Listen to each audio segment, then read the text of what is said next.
বন্ধুরা, চলে এসেছি দুপুরের থালি নিয়ে। তো দেখো, আজকে থালিটা একটু অন্যরকম সাজিয়েছি। তো আছে গরম গরম ভাত, আছে স্যালাড, আর যে শশার ভেতরে আছে তোমার খারকোল পাতা বাটা, আর গাজর, টমেটো, শশা সবই আছে। আর আছে ভেন্ডি পোস্ত।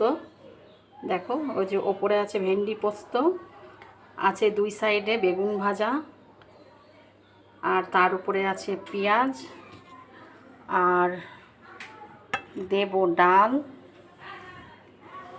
আর আছে ডিমের কারি। তো এই ছিল আজ আমার দুপুরের মেনু। তো মেনুটা কেমন হয়েছে একটু কমেন্ট করে অবশ্যই বলবে তোমরা। তো আজকে মেনুটা একটু অন্যরকম সাজিয়েছি, তোমাদের ভালো লাগলে কমেন্ট করো, পাশে থেকো, সাথে থেকো, লাইক কমেন্ট অবশ্যই দিও। তো আজকের মতো টাটা, বাই বাই, আবার নেক্সট ভিডিওতে দেখা হবে। সবাই ভালো থেকো, সুস্থ থেকো।